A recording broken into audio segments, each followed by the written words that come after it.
सरकार ने कहा अमृत महोत्सव वर्ष में आया बजट अमृत की तरह है। विपक्ष ने कहा इसके पहले जो आपने बजट पेश किए क्या वो जहर थे। जी हाँ, इसी बात को लेकर इंडिया में मचा है बवाल। तो मैं लेकर आया हूं इंडिया का सवाल।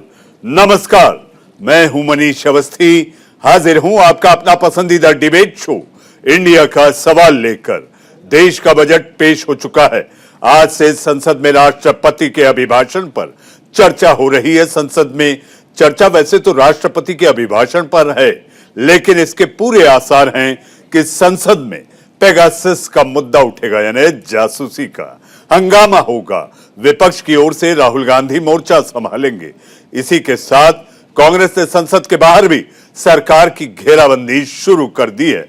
आज मुंबई में बीजेपी कार्यालय के बाहर कांग्रेस कार्यकर्ताओं ने विरोध प्रदर्शन किया, जिसके बाद कांग्रेस और बीजेपी के कार्यकर्ता आमने सामने आ गए।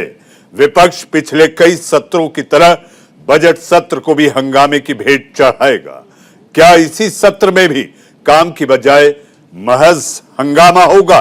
इन तमाम मुद्दों पर मेहमानों से बात करें उससे पहले आप देखिए इंडिया का सवाल की ये रिपोर्ट।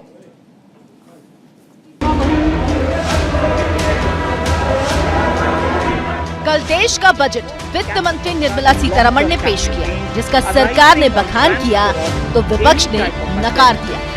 बजट सत्र में आज राष्ट्रपति के अभिभाषण पर चर्चा है, जिसमें राहुल गांधी भी हिस्सा लेंगे। सूत्रों के मुताबिक लोकसभा में धन्यवाद प्रस्ताव के दौरान विपक्षी दलों को राष्ट्रपति के अभिभाषण पर अपना जवाब देने के लिए 12 घंटे का समय दिया गया है। कांग्रेस को विपक्षी दलों के कुल 12 घंटे में से 1 घंटा आवंटित किया गया। खबर है कि राहुल विपक्षी दलों की ओर से बहस की शुरुआत करेंगे, क्योंकि कांग्रेस सबसे बड़ी विपक्षी पार्टी है। माना जा रहा है कि राहुल राष्ट्रपति के अभिभाषण बजट पर तो बोलेंगे ही, साथ ही पेगासस का मुद्दा भी उठाएंगे। कांग्रेस ने बजट सत्र की शुरुआत से पहले ही अपने इरादे साफ कर दिए थे। रणदीप सुरजेवाला ने पिछले शनिवार को ही सरकार पर संसद को बरगलाने का आरोप लगाया था, तो वहीं मल्लिकार्जुन खड़गे ने कहा था कि पूरे विपक्ष के साथ वो इस मुद्दे पर रणनीति तैयार करेंगे। We will seek accountability of the Prime Minister on the floor of the Parliament. We will seek accountability of the government and the Prime Minister in People's Court. And we will urge upon the Supreme Court to suo motu now take note and issue appropriate penal proceedings against this government for attempting to deliberately and knowingly deceive the Honorable Supreme Court. यानी budget सत्र में सरकार को घेरने के लिए कांग्रेस की mega planning है। कांग्रेस बजट पर तो सरकार को घेरेगी ही, पेगासस के हथियार से भी धारदार वार करेगी, क्योंकि मंगलवार को जैसे ही वित्त मंत्री निर्मला सीतारमण ने बजट पेश किया, उसके तुरंत बाद राहुल गांधी ने ट्विटर पर केंद्र के बजट को जीरो सम बजट बता दिया। राहुल ने ट्वीट किया, मोदी गवर्नमेंट का जीरो सम बजट वेतनभोगी वर्ग, मध्य वर्ग, गरीब और वंचित युवा, किसान, MSMEs के लिए कुछ भी नहीं। Bureau report, news India.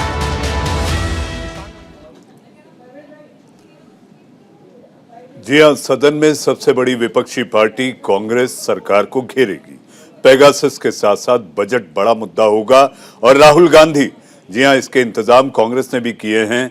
हमें जो सूत्रों के हवाले से जानकारी है उसके मुताबिक दिल्ली के अलग अलग इलाकों में लगभग 15 बड़े LED स्क्रीन लगाए गए हैं, जहां पर कांग्रेस कार्यकर्ताओं से कहा गया है कि जब राहुल गांधी सदन में बोलें तो जरूर LED पर अपनी नजरें गड़ाए रखें, क्योंकि अब से कुछ ही देर बाद राहुल गांधी लोकसभा में आज अपना बयान रखेंगे। और अपना बयान रखेंगे, मुझे याद आता है 2016 का उनका बयान कि सदन में जब मैं बोलूंगा तो भूकंप आ जाएगा। जी आज सदन में क्या होगा सबको इंतजार है, लेकिन कांग्रेस ने खासी तैयारी कर रखी है।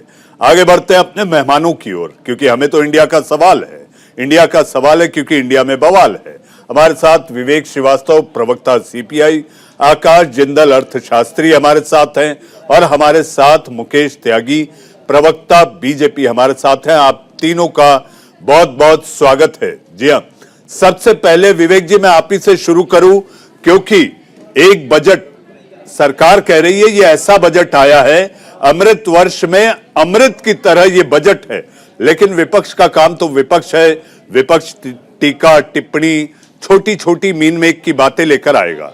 विवेक जी, आपकी नजर में आज प्रधानमंत्री ने भी कहा है, जी हां, ये बजट अपने आप में आत्मनिर्भर अर्थव्यवस्था का एक बेहतरीन नमूना है। जी देखिए, मैं सबसे पहले यही कहना चाहूंगा, जो लेफ्ट में हम लोगों का एक बहुत बड़ा जो एक स्टैंड रहा है और प्रश्न रहा है सरकार के साथ, कि सबसे पहले प्रधानमंत्री क्लैरिफाई करें कि इनकी इकोनॉमिक पॉलिसी पिछले 7 साल में क्या है। ये एक कॉन्ट्रडिक्शंस भरी सरकार चल रही है। गोवलकर की एक आरएसएस हुआ करती थी जो कहा करती थी साफ स्वदेशी आत्मनिर्भरता, ये इनकी एक पॉलिसी होती थी और ये लोग भी मल्टीनेशनल कंपनियों के खिलाफ होते थे एक टाइम में। लेकिन आज का आरएसएस तो बड़े बड़े उद्योगपतियों की गोद में बैठता है। एक तरफ ये 100% एफडीआई की बात करते हैं, तो दूसरी तरफ आकर के पब्लिक को कहते हैं कि साहब हम तो आत्मनिर्भर बनाने की कोशिश करेंगे। ये दोनों कॉन्ट्रडिक्टरी चीजें हैं। अगर आप 100% एफडीआई को फॉलो कर रहे हैं तो इंडिया आत्मनिर्भर कभी नहीं बनेगा। इतना आत्मनिर्भर अगर बनेगा तो नेहरूवियन मॉडल पे बनेगा, जिसमें आप अपने एंटरप्रेन्योर्स, अपने बिजनेस, अपने MSME, small and mid size enterprises को डेवलप करते हैं, जो पिछले 7 साल में खत्म हुए हैं। मैन्युफैक्चरिंग रेट ऑफ ग्रोथ को अगर हम देखें, मैं एग्रीकल्चर की बात पे बाद में आऊंगा, तो आप देखेंगे हमने एबिसमली पुअर किया है, जिसकी वजह से हमारा डिपेंडेंस चाइना पे भी बहुत ज्यादा रहा भी है और अभी भी है। तो इनको देखते हुए सिर्फ मात्र शब्दों के हेर फेर से, जुमलेबाजी से या एक बहुत अच्छे भाषण से हम देश की प्रगति नहीं करा पाएंगे। एक ठोस नीति की आवश्यकता है, जिसमें डिटेल्स होने चाहिए, ब्लूप्रिंट्स होने चाहिए। अब ये सिर्फ कह देने से कि साहब 25 साल का एक बहुत बड़ा हम एक ब्लूप्रिंट लेकर के आए हैं, तो वो 25 साल का नहीं होगा। आप 2 साल का दीजिए ब्लूप्रिंट, 1 साल का दीजिए, हम उसका भी स्वागत करेंगे। एक रियलिस्टिक थोड़ा सा दीजिए आप, जिसमें कॉमन मैन के लिए कुछ करिए। आपने कॉमन मैन को टैक्स रिलीफ बिल्कुल नहीं दी, और जो अपर क्लास है उसमें 18% से घटा करके आपने 15% एक टैक्सेशन की रिलीफ दी है। जबकि कोरोना काल की वजह से सबसे पहले रिलीफ मिडिल क्लास को मिलनी चाहिए थी और गरीब तबकों को मिलनी चाहिए थी। ऐसे हमारी आइडियोलॉजिकल एक स्टैंड है।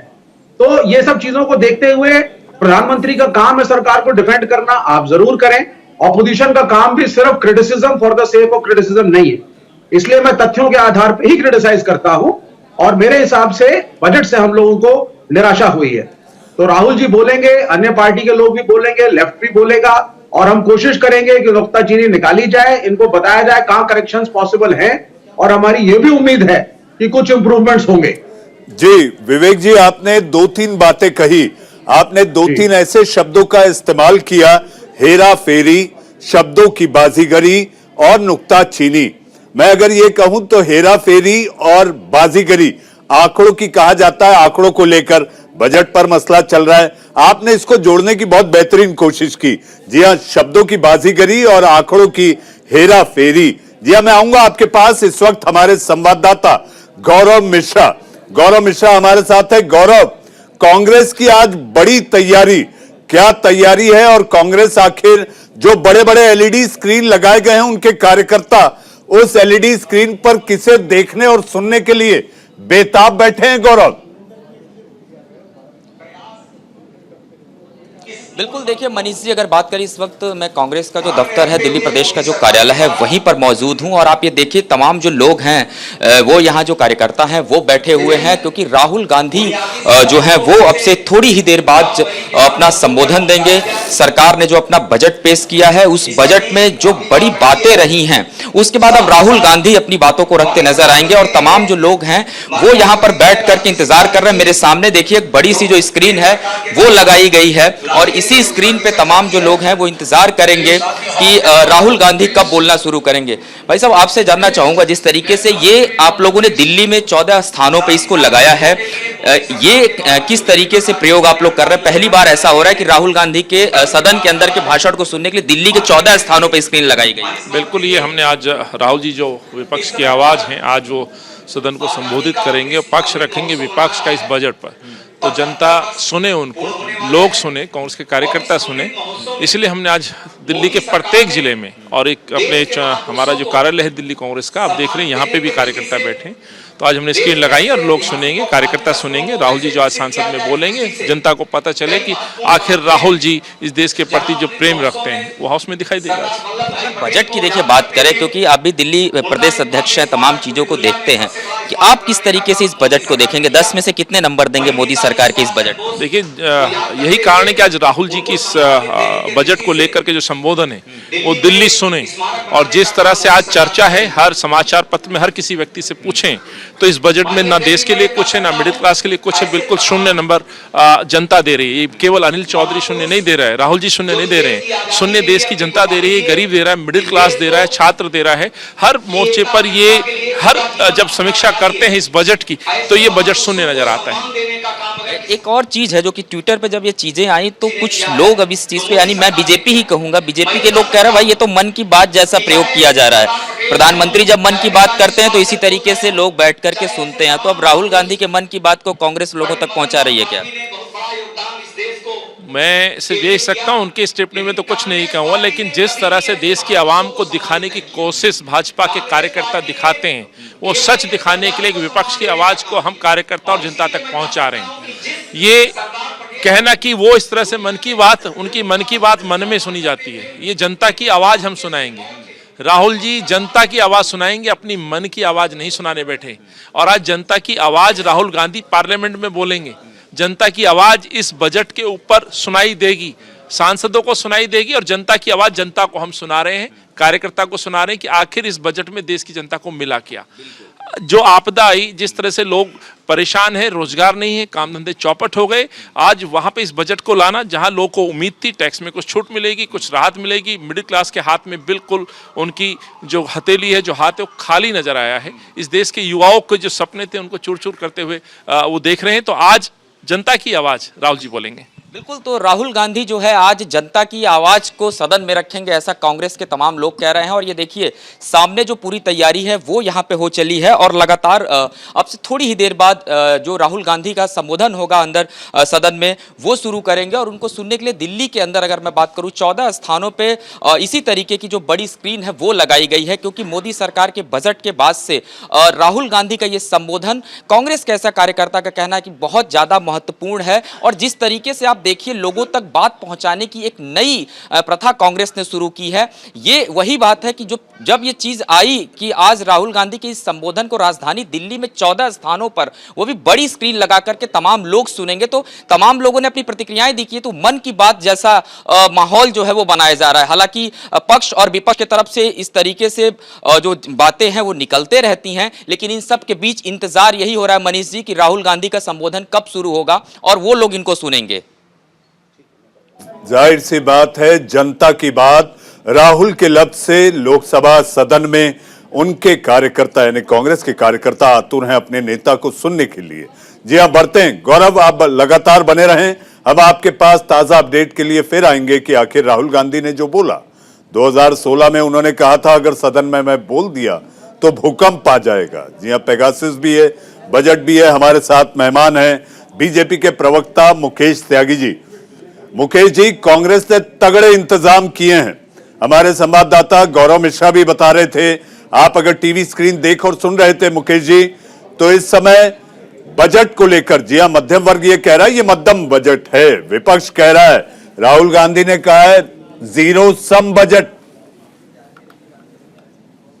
मनीष जी नमस्कार। देखिए, ऐसा है कि मैं समझता हूं कि जो भक्षक हैं अब वो रक्षक बनने की कोशिश कर रहे हैं। उन्होंने जिस प्रकार से देश को दोहा है, जिस प्रकार से हमने क्रोनी कैपिटलिज्म का नंगा नाच हिंदुस्तान के अंदर यूपीए सरकार के दौरान देखा है, किस प्रकार से क्रोनी कैपिटलिज्म बढ़ी, किस प्रकार से हमारे देश की आर्थिक स्थिति को कमजोर करने की पूरी साजिश की गई। 2G स्कैम ले लीजिए, कॉमनवेल्थ स्कैम ले लीजिए और कोल स्कैम ले लीजिए। मैं अगर आपको स्कैम के नंबर गिनाने लगूं तो मैं समझता हूं ये कार्यक्रम छोटा पड़ जाएगा। तो वो आज भक्षक जो है रक्षक बनने का जो एक नाटक या प्रपंच या नौटंकी कर रहे हैं, मैं समझता हूँ बहुत सोचनीय है।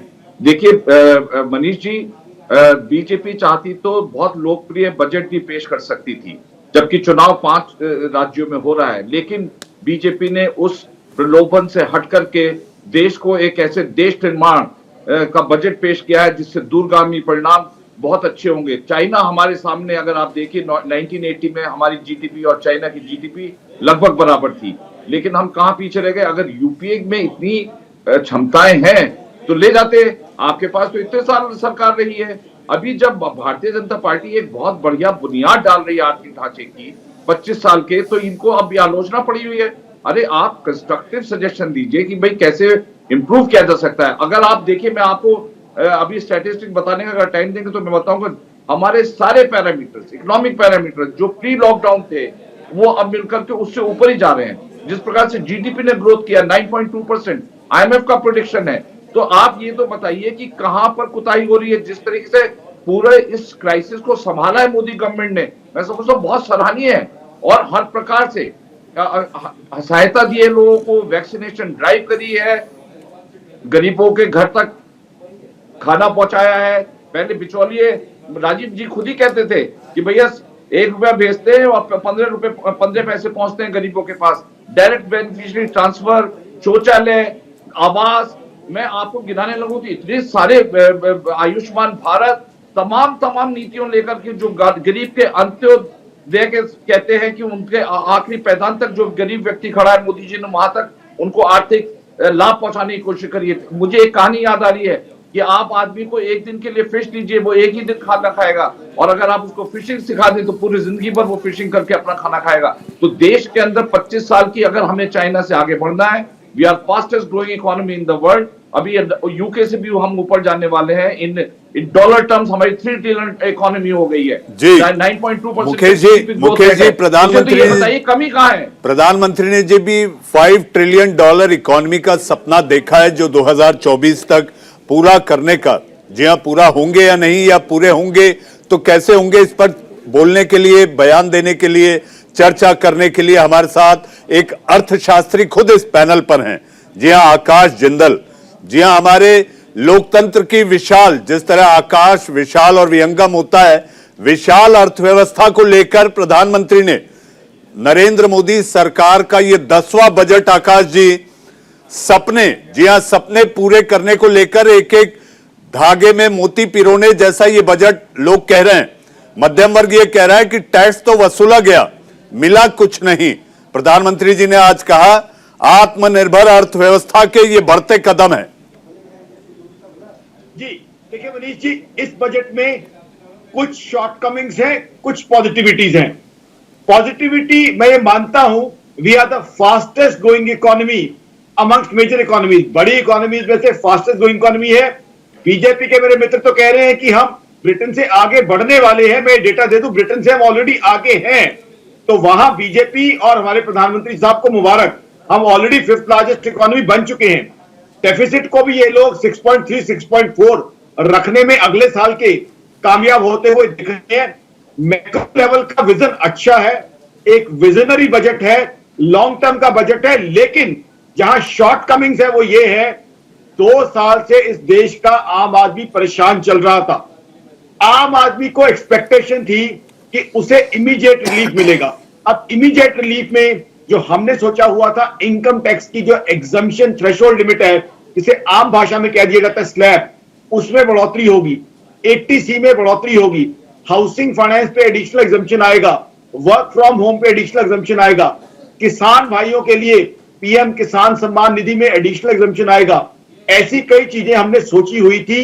वहां पे जो है कहीं ना कहीं आम आदमी को निराशा हुई है। देखिए, लॉन्ग टर्म विजन बनाना अच्छी बात है। आकाश जिंदल जैसे इकोनॉमिस्ट को अच्छा सेटिस्फाई कर रहे हैं ये। लॉन्ग टर्म में मैं इनको पूरे नंबर देता हूं, लेकिन देश की जनता जो 2 साल से दिक्कत में चल रही है, देखिए 2 साल से बहुत लोग they have been rendered jobless, लोगों की सैलरीज कम हुई हैं, लोगों के काम धंधे डाउन है, इन्फ्लेशन हाई है। तो इमीडिएट रिलीफ चाहिए था। उस इमीडिएट रिलीफ में बजट में कोई भी मेजर्स हमारे सामने नहीं आए। मैंने पूरी जिम्मेवारी के साथ ये कहा था तमाम नेशनल चैनल्स पे कि एक बार डेफिसिट बढ़ता है, थोड़ा बढ़ने दीजिए। बट अगर सरकार की बैलेंस शीट भी बिगड़ी हुई है, आम आदमी की बैलेंस शीट भी बिगड़ी हुई है, ऐसे में आपकी ड्यूटी है कि सरकार थोड़ी हिट ले और आम आदमी को रिलीफ दिया जाए। बिकॉज आम आदमी की बैलेंस शीट बहुत बुरी तरह बिगड़ी हुई है। एक तरफ रिसेशन ठीक है, रिसेशन में बीजेपी का कोई हाथ नहीं था। कोरोना कॉज रिसेशन थी, ग्लोबल फिनोमिना था, सारी दुनिया में हो रही थी, उसके लिए हम बीजेपी को ब्लेम नहीं कर सकते। लेकिन रिसेशन में जहां लोगों की कमाई कम हुई वहां इन्फ्लेशन हाई रही। WPI इन्फ्लेशन का डेटा बहुत हाई रहा, पेट्रोल डीजल प्राइसेस हाई रही। अब इन्फ्लेशन का सिस्टम लीजिए। आकाश जी, चूंकि आपके साथ पैनल पर सियासी मेहमान हैं, तो मैं ये चाहूंगा कि सियासत होने लगी है, जैसा कि हर बार आम बजट के बाद होता है।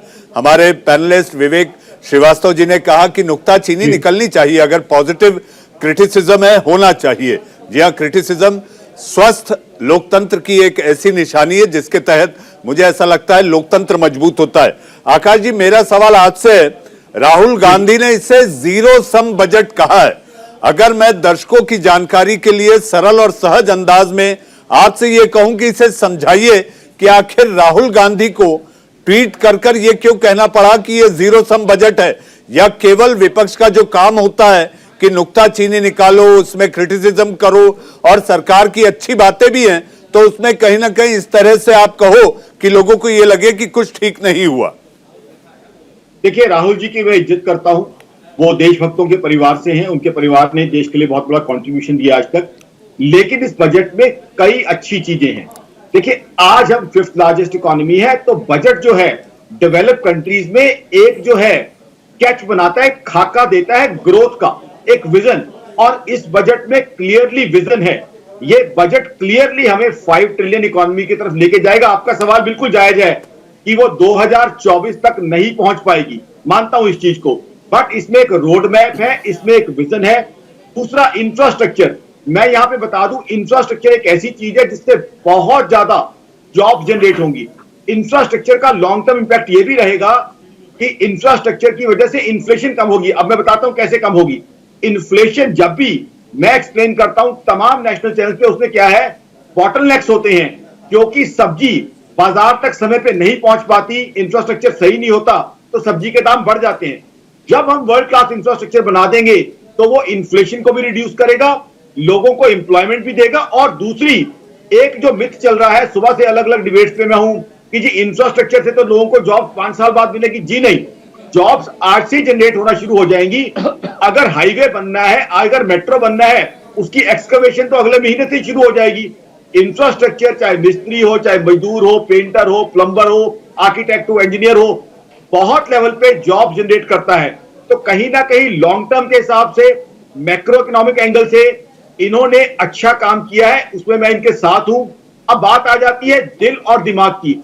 अब दिल क्या चाहता था आम हिंदुस्तानी को, और उस पे दिल को इनको सुनना चाहिए था।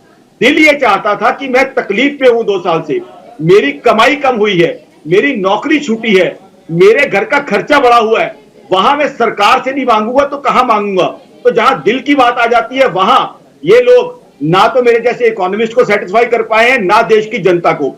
अगर आप मुझसे पूछें दिमाग के रूप में एज एन इकोनॉमिस्ट, बिल्कुल एक रोड मैप है, एक विजन है, एक खाका है, और ये लोग इंडिया को इकोनॉमी भी बना देंगे। आकाश जी, आप ये कहना चाह रहे हैं कि दिल की आवाज नहीं सुन पाए और दिलेरी दिखा नहीं पाए? कि दिल की आवाज तो देखो नहीं सुनी है। दिल की आवाज तो ये कहती थी, और मैं खुद जो है इकोनॉमिस्ट होते हुए बार बार इनके जो है बहुत से वरिष्ठ लोग मेरे साथ पैनल्स पे होते थे, ये कह रहा था कि दिल की आवाज सुनिए, जनता आपसे हेल्प मांग रही है, मदद मांग रही है, रिसेशन का समय है, इस समय आपसे नहीं हेल्प मांगेगी तो और कौन किससे हेल्प मांगेगी। आकाश जी, हम ये भी कह रहे थे कि अगर जी आकाश जी आप बने रहें। मुझे हमारे गेस्ट कोऑर्डिनेटर ने इस बात की जानकारी दी है कि आप परसों की तरह आज इंडिया का सवाल के पूरे कार्यक्रम में आप शामिल रहेंगे। वक्त है एक छोटे से ब्रेक का, और मुझे लगता है आकाश जी की आपकी आवाज मुकेश त्यागी जी ने सुनी है, और ब्रेक के बाद आऊंगा तो उन्हीं से पूछूंगा कि आकाश जिंदल ने जो सवाल खड़े किए, क्या सरकार उस पर खरी उतरी, और मध्यम वर्ग ये क्यों कह रहा है कि ये बजट मध्यम है। ब्रेक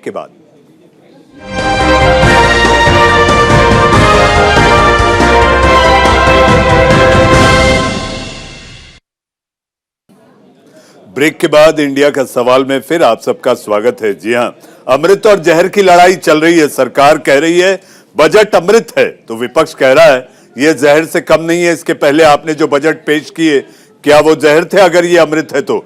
इसी को लेकर मचाए बवाल, इसलिए इंडिया का सवाल है। हमारे साथ मेहमान के रूप में अर्थशास्त्री, हमारे साथ आकाश जिंदल साहब, हमारे साथ विवेक श्रीवास्तव। जी हम विवेक श्रीवास्तव सीपीआई के नेता प्रवक्ता, बीजेपी के प्रवक्ता मुकेश त्यागी जी हमारे साथ हैं, और हमारे साथ अजय वर्मा कांग्रेस के नेता हमारे साथ इस समय जुड़ चुके हैं। अजय जी आप बने रहिए, चूंकि ब्रेक के पहले मैंने जब टीजर टीज किया था तो मैंने कहा था कि ब्रेक के बाद आऊंगा और मुकेश त्यागी जी से पूछूंगा कि आकाश जिंदल ने जो सवाल खड़े किए, मुकेश जी आपको जवाब दे देना चाहिए। देखिए, आकाश जिंदल जी की मैं बहुत रिस्पेक्ट करता हूं, बहुत अच्छे इकोनॉमिस्ट हैं और उन्होंने बहुत संतुलित अपना क्रिटिसिज्म किया, लेकिन मैं समझ रहा हूं कि शायद आकाश जी एक मैक्रो इकोनॉमिक पैरामीटर्स होते हैं, एक माइक्रो इकोनॉमिक पैरामीटर्स होते हैं। अब तक जो है हम लोगों ने बहुत सारे बजट्स ऐसे दिए हैं जो कि लुभावने बजट्स हैं, जो देश की बुनियाद को कमजोर कर सकती हैं। फ्री पीस, फ्री सोप्स, ये जो एक कल्चर है, इससे हमको दूर होना चाहिए। जहां तक मोदी जी का प्रश्न है, वो खाली बजट से ही लिमिटेड नहीं है, वो लगातार बहुत सारी स्कीम्स ऐसे लेते आए जो बजट में थी नहीं और उसके बाद अनाउंस की।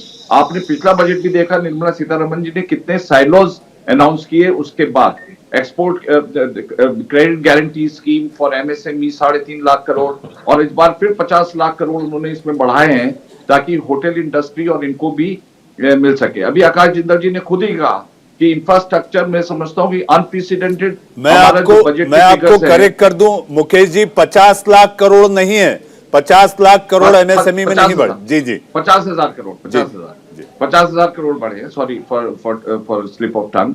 दूसरा मैं ये कह रहा हूं कि आकाश जिंदल जी ने खुद ही कहा कि इंफ्रास्ट्रक्चर इन्वेस्टमेंट में कितना एक्सपोनेंशियल इंक्रीज आया, मैं समझता हूँ अनप्रेसिडेंटेड है। जिस तरह से हाईवेज 25,000 किलोमीटर एक्स्ट्रा इजाफा होने वाला है हमारे हाईवेज के अंदर, पॉन्ड्स हैं, वाटरवेज हैं, इवन माउंटेन्स को लिंक किया जा रहा है रोपवे से। तमाम ऐसे इंफ्रास्ट्रक्चर डेवलपमेंट इस देश के अंदर होने वाले हैं जिससे मल्टीप्लायर्स इफेक्ट के साथ ना ही मुकेश जी आप भूल गए, मुकेश जी आप भूल गए 400 रेलगाड़ी वंदे भारत 3 साल में वो भी देने वाले हैं आप। जी हाँ, बिल्कुल आपने सही कहा। जिस तरह से हम लोग रेलवेज में बहुत 400 वंदे मातरम गाड़ियां लगाने वाले, हर तरीके से आप देख लीजिए किस तरीके से। जी अजय जी आ रहा हूं, रिकॉर्ड बता दीजिए ना, मेरा पिछले 7 साल का एमएसएमई का रिकॉर्ड जरा बता दीजिए, मैन्युफैक्चरिंग रेट ऑफ ग्रोथ बता दीजिए। मेरठ और दिल्ली का जो है, मैं मेरठ से हूँ, मात्र जो है हम 1-1.25 घंटे में नोएडा से पहुंच जाते हैं। नहीं sir, what is the rate of growth of manufacturing? Gorakhpur में जिस तरह से पूर्वांचल एक्सप्रेस बनाया गया है, अरे आप तो देखिए हर प्रकार से प्रगति हो रही है। देखिए एमएसएमई नहीं देखिए, जनरल कमेंट्स मत पारिए ना, give me a specific answer. Manufacturing के बिना कोई भी कंट्री ग्रो नहीं कर सकती, चाहे यूनाइटेड स्टेट्स ऑफ अमेरिका हो, यूरोप हो या चाइना हो। मैन्युफैक्चरिंग एक बेस होता है स्ट्रॉन्ग इकोनॉमी का। आप मैन्युफैक्चरिंग में नेगेटिव जा चुके हैं, पॉइंट परसेंट में आप मैन्युफैक्चरिंग रेट ऑफ ग्रोथ, और 7 साल का आंकड़ा मैंने आपको दिया है। बिना इसको करे कौन सा बजट क्या चमत्कार करेगा? भाई आप ये बताइए कि हमारी जीडीपी 9.2% कैसे आ गई? अगर हर तरीके से हम फेल कर रहे हैं। कंट्री देखिए, एक बजट एक बैलेंस शीट के बाद भी बैलेंस शीट की तरह बात मत करिए। एक देश का, एक देश एक कंपनी नहीं है, country is not a company. और आकाश जिंदल जी ने जो कहा था, मैं उसमें भी बता देता हूं आपको, इकोनॉमिक पैरामीटर्स ऑफ ग्रोथ जो आप दे रहे हैं उसमें इकोनॉमिक डिस्पैरिटी बढ़ी है। अमीर ज्यादा अमीर हुआ है, 100 से 150 परिवारों के पास कि वो इस देश की इकोनॉमी को कंट्रोल कर रहे हैं। Majority of the Indians, middle class and lower class, वो ज्यादा गरीब हुए हैं आपके 7 साल में, जिस क्रोनी कैपिटलिज्म की आप बात कर रहे थे। क्योंकि यूपीए सरकार ने इतनी फ्रेजाइल इकोनॉमी नहीं 7 साल हो गए सर, यूपीए को भूल जाइए, UPA non existing today, 7 years you are in power. देखिए पेंडेमिक आपको डिलीवर करना है, नहीं कर सकते हैं। ये स्ट्रेटेजिक डिस्ट्रप्शन है, ये ऐसा डिस्ट्रप्शन है जिसकी वजह से जिस तरह से देश 135 करोड़ की देश की जनता को, मतलब आप खड़ा कर चुके हैं कि हम नहीं कर पाएंगे, अंदाजा नहीं लगा सकते हैं। अरे छोटी कंट्रीज देखिए टालने वाली बात है साहब। आप नोटबंदी लाते हैं, आप कहते हैं साहब पब्लिक देशभक्ति के लिए थोड़ा सा सह ले, लेकिन it is a failed concept. Hindustan की उस पॉपुलेशन को मैनेज करना। विवेक जी मुकेश जी हमारे साथ जिस पार्टी के नेता सदन में कुछ ही देर में बोलने वाले हैं, उनके नेता अजय वर्मा हमारे साथ है, मुझे लगता है कि उन्हें भी इस बहस में लाना चाहिए। अजय जी, आप देर से जुड़े, लेकिन मेरा सवाल आपसे, राहुल गांधी ने ट्वीट कर कह दिया है कि बजट जो सरकार ने दिया, नरेंद्र मोदी सरकार का 10वां बजट, जिसे सरकार कह रही है आत्मनिर्भर अर्थव्यवस्था की ओर बढ़ते कदम, आप लोग कह रहे हैं ये जीरो सम बजट है। अनडाउटली देखिए, ये बजट क्या है, मैं एक शेर के साथ मोदी जी को समर्पित करते हुए आपको समझा दूं तो आप समझ जाएंगे, और फिर ये चीजें ये भी समझ जाएंगे जो प्रवक्ता हैं और भी लोग हैं, कि मैं कैसे यकीन कर लूं वो दूर जाके रोए, मैं कैसे यकीन कर लूं वो दूर जाके रोए, मेरे पास से वो गुजरे मेरा हाल तक न पूछा। ये कर देंगे, वो कर देंगे। 2014 में वादा किया था, एक वास्को डिगामा साहब गुजरात से आए थे कि मित्रों, भाइयों बहनों, 2 करोड़ नौकरी, 2 करोड़ नौकरी। भाई 2022 आ गया, आज तक वो 8 साल में 16 करोड़ नौकरी हमें तो दिख नहीं रही। कहा 15 लाख गायब हो गए। कहा गरीब और अमीरी की खाई पाट देंगे।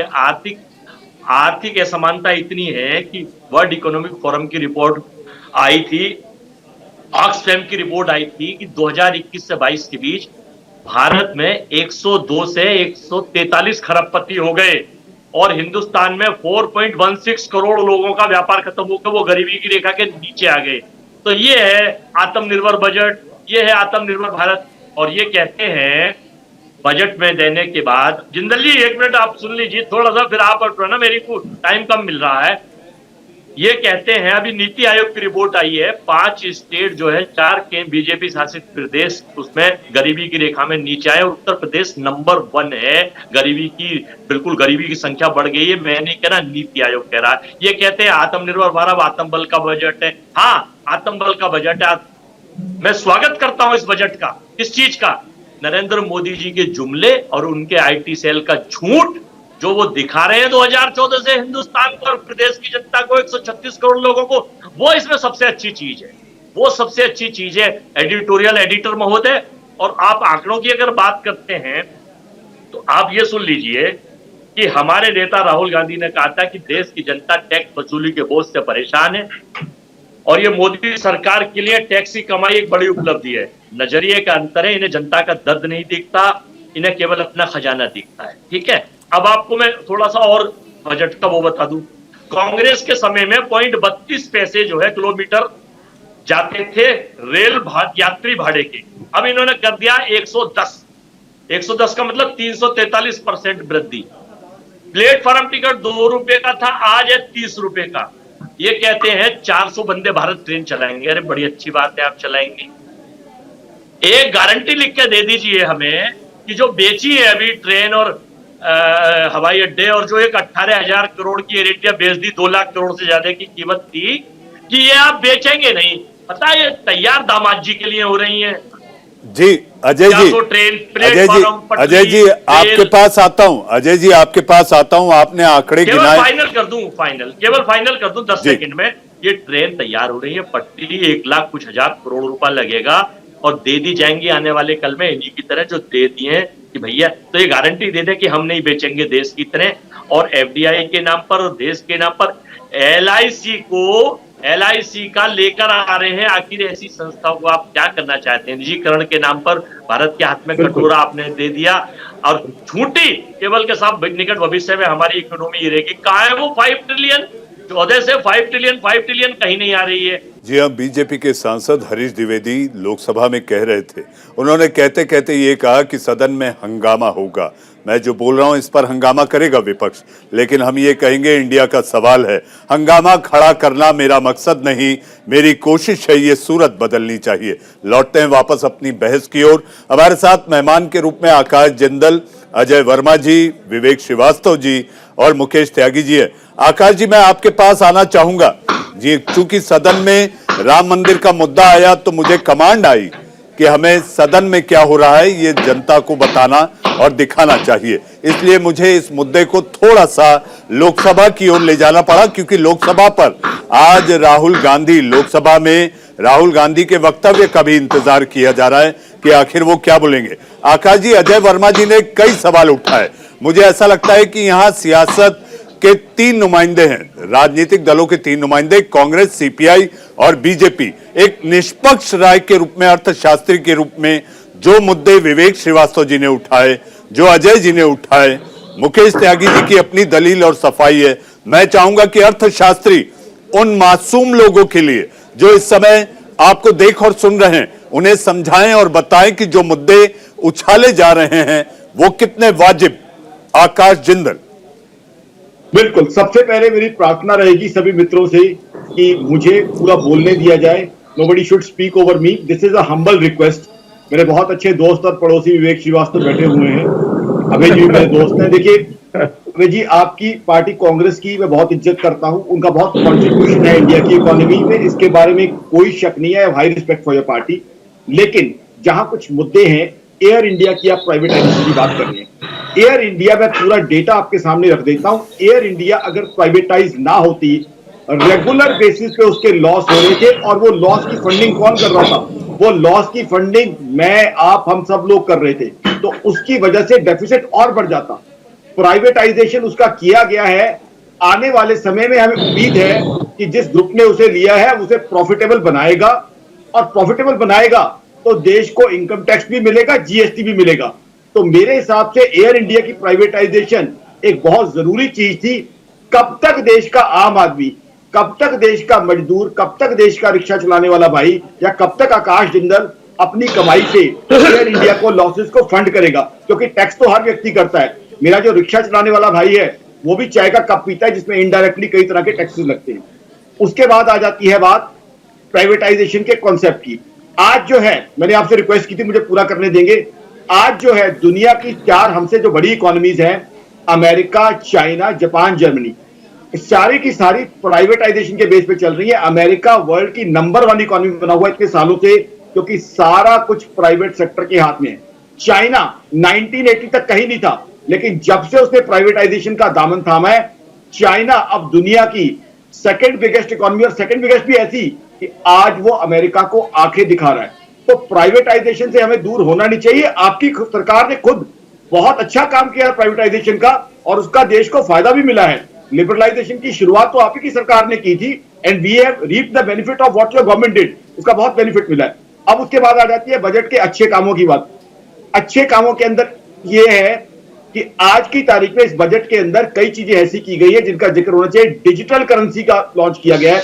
डिजिटल करेंसी में पूरी रिस्पॉन्सिबिलिटी के साथ बता दूं, हिंदुस्तान को तरक्की के नए सड़क पे ले जाएगी, बिकॉज डिजिटल करेंसी में हम उन 100 कंट्रीज के साथ हाथ मिला रहे होंगे जो डिजिटल करेंसी में बहुत काम कर चुके हैं। उससे क्या होगा? हमारी करेंसी प्रिंटिंग का खर्चा बचेगा, हमारी जो करेंसी ट्रांसफर है abroad and money coming from there, that would be much more efficient and faster. 5G हमारी कंट्री को बहुत स्पीड देगा, एफिशिएंसी देगा। उसके अलावा आप देखिए ईवी, इलेक्ट्रिक व्हीकल्स के ऊपर काम किया जा रहा है। इलेक्ट्रिक व्हीकल से क्या है, पेट्रोल डीजल जिसने हमारे इन्फ्लेशन को बहुत बढ़ाया, और इन्फ्लेशन में मैं मानता हूं उस समय ने बीजेपी को रेगुलर क्रिटिसाइज किया कि इन लोगों को एक्साइज कम करनी चाहिए थी, और इन लोगों ने एक्साइज काफी देर तक कम नहीं की।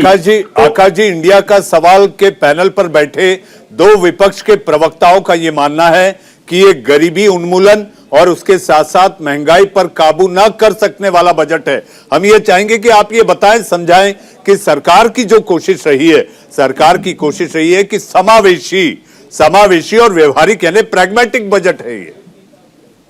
जी बिल्कुल, मेरे जी आ रहा हूं। मनीष जी, जो मेरे हिसाब से Ajay ji I am coming to you. Ajay ji I am coming to you to complete with folded hands. It's a humble request my dear friend, please allow me to complete. देखिए आज की तारीख में मेरे हिसाब से डेफिनेटली बहुत इंप्लॉयमेंट जनरेट करने के वाले बजट है, इन्फ्लेशन को रिड्यूस करने वाला बजट है, बिकॉज इंफ्रास्ट्रक्चर वो चीज है जिसमें हम लैक कर रहे थे। इंफ्रास्ट्रक्चर से अनलिमिटेड एम्प्लॉयमेंट जनरेट होगा, बहुत से लोगों को जॉब्स मिलेगी। जब इंफ्रास्ट्रक्चर बनेगा तो जो सप्लाई चेन बॉटलनेक्स है वो बहुत सारे रिमूव हो जाएंगे। आज की तारीख में हिंदुस्तान में जो हाई इन्फ्लेशन रही है उसमें सप्लाई चेन बॉटलनेक्स का बहुत बड़ा रोल रहा है। आकाश जी आपकी ये दलील आपके पड़ोसी को पसंद नहीं आ रही। मैं उल्लेख कर रहा हूं विवेक श्रीवास्तव जी का। विवेक जी। जी आकाश भाई, देखिए अब मैं आपसे बोलना चाहूंगा, आपने क्रिप्टो करेंसी की बात जैसे करी, पहले, Digital तो ठीक है, digital, crypto currency, digital. Agreed, I am talking digital Digital, currency, crypto currency की डिजिटल करेंसी कहिए। देखिए जो अजय जी, आ रहा हूं। बात कर रहे हैं, इनका रेगुलेशन जरूर होना चाहिए, लेकिन डिजिटल करेंसी नहीं, आप सुनिए, let me speak. Digital currency and E vehicles, ये मिडिल क्लास, गरीब क्लास के मुद्दे अभी है ही नहीं। ये पहली चीज है, ये तो फ्रिंज एलिमेंट्स हैं आपके बजट के, तो फ्रिंज एलिमेंट्स में काउंट होने चाहिए। आपके मेन जो मुद्दे होने चाहिए, आपने प्राइवेटाइजेशन की बात करी, मैं आपको बताता हूं, आप सिंगापुर या दुबई में बिजनेस करने की आप कोशिश करिए, अगर 50% का अरब पार्टनर या सिंगापुर नेशनल आपका पार्टनर नहीं है, they will not allow you to come into the country. और इस देश में आप कह रहे हैं साहब कि हम 100% एफडीआई देने के लिए तैयार हैं। आइए, जमीन भी ले जाइए, रॉ मटेरियल ले जाइए, सस्ता लेबर ले जाइए। लेबर कोड भी आपने लगभग, लेबर लॉज भी आपने इतने डाइल्यूट कर दिए हैं कि वो विदेशी एम्प्लॉयर जो आएगा उसके खिलाफ भारत का लेबर लड़ नहीं सकता। ये किस तरह के इंडिया की आप बात कर रहे हैं? इसको आप देखिए ना।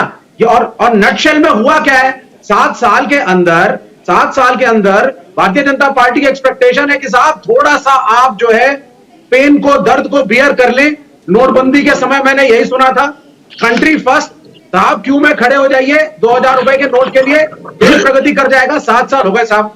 तो ये एक लॉपसाइडेड व्यू है। दूसरा, इकोनॉमिक डिस्पैरिटी को हटाना जरूरी है। और आप प्राइवेटाइजेशन के नाम पे कहना क्या चाहते हैं? क्या सरकारी बैंकों के पैसे को, एलआईसी के पैसे को, आरबीआई के पैसे को, पब्लिक मनी को उठा करके ये प्राइवेट जो बड़े बड़े मल्टीनेशनल जो उद्योगपति बैठे हैं, इनके सो कॉल्ड प्रोजेक्ट्स को हम फंड करें? और एनपीएस की स्टडी आप मुझसे ज्यादा अच्छी जानते हैं। विवेक जी, विवेक जी, आकाश जी का जवाब लेके मुझे अजय वर्मा जी और मुकेश त्यागी जी हाँ, बड़ी देर से इंतजार में हैं। आकाश जी, विवेक जी, अपने पड़ोसी को आपको शांत कराना होगा। अगर आपको अमन चैन चाहिए तो पड़ोस अच्छा होना चाहिए, और वैसे ही इंडिया का सवाल की ये बहस भी है। आकाश जी देखिए, प्राइवेटाइजेशन विवेक जी भी जानते हैं, आज की तारीख में दुनिया का दस्तूर है। बड़ा सिंपल डेटा है, मैं इसे कॉम्प्लिकेट करूंगा ही नहीं ताकि हमारे दर्शक भी समझ सके। हमसे बड़ी इकोनॉमीज कौन सी हैं? US, China, Japan, Germany. उनमें उनकी पॉपुलेशन अलग है, प्राइवेट सेक्टर, उनकी आबादी और टेरेन अलग है। अब नहीं सर, वी आर कंट्री, आप अपने आप को जर्मनी से, फ्रांस जैसे छोटे देशों से जो विवेक जी प्राइवेट सेक्टर को अडॉप्ट कर रही हैं। आप तो दुबई का एग्जांपल दे रहे हैं, तो वो भी तो अलग इकोनॉमी है। तो प्राइवेटाइजेशन, मैं तो कानून का एग्जांपल दे रहा था ना। They don't speak, hold hands, should I hold my hands please. आज की तारीख में प्राइवेटाइजेशन दुनिया का दस्तूर है। और आज की तारीख में अगर if a company is losing money on a regular basis, I think Akash Inder would definitely say it should be privatized, because ultimately how long would the taxpayer keep on paying for a loss-making organization?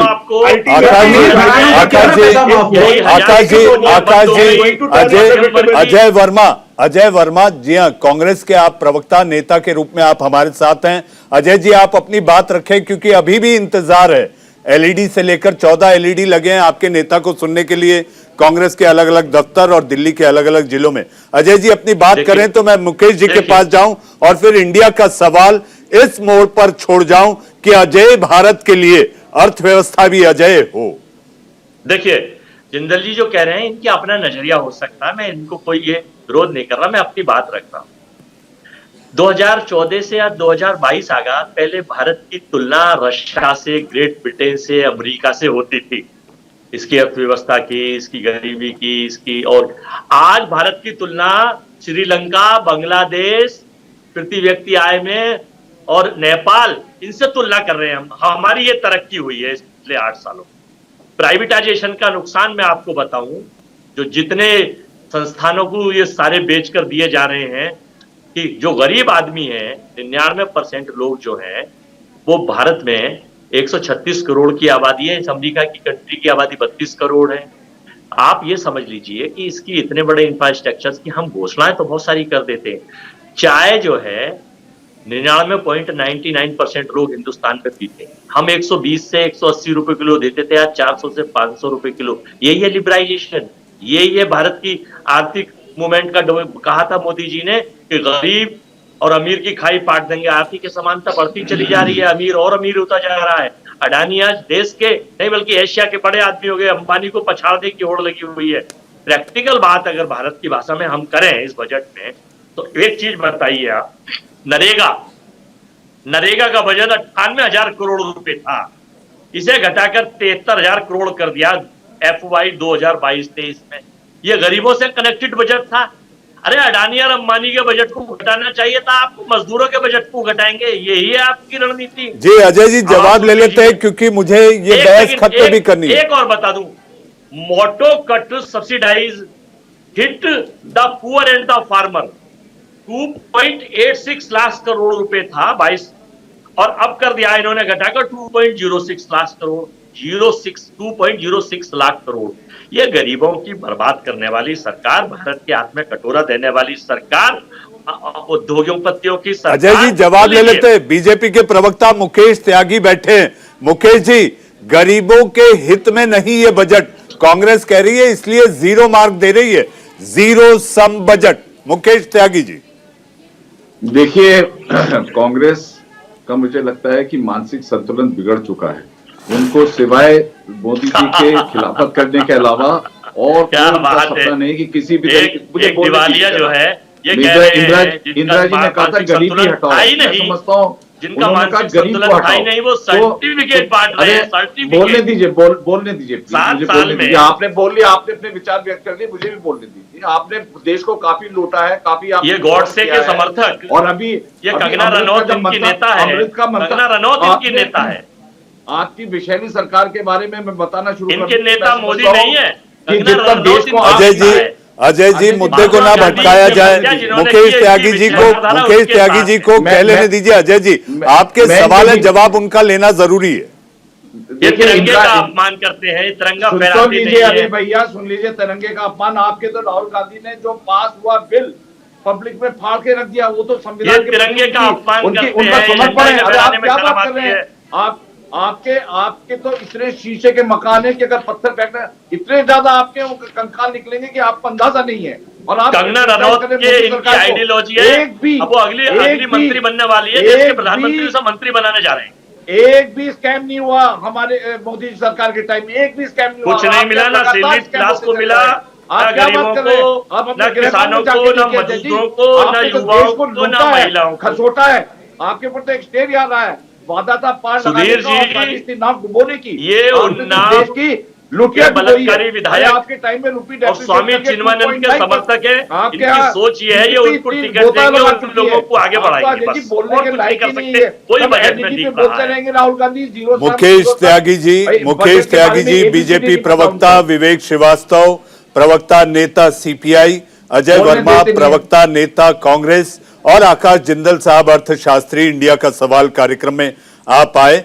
Budget को लेकर बहस आगे कई दिनों तक चलती रहेगी, लेकिन सरकार, जी हाँ सरकार ये कह रही है, जाते जाते कह रहा हूं, सरकार अब भी ये कह रही है, ये बजट, जी हाँ ये बजट टैक्स ना बढ़ाकर हमने आम जनता को बड़ी राहत दी है। जी हाँ, इंडिया का सवाल में आज के लिए बस इतना ही। वक्त है एक छोटे से ब्रेक का। ब्रेक के उस पार मेरे सहयोगी जी हाँ कुंदन जम्यार लेकर आएंगे खबरों का पिटारा। आप कहीं मत जाइएगा।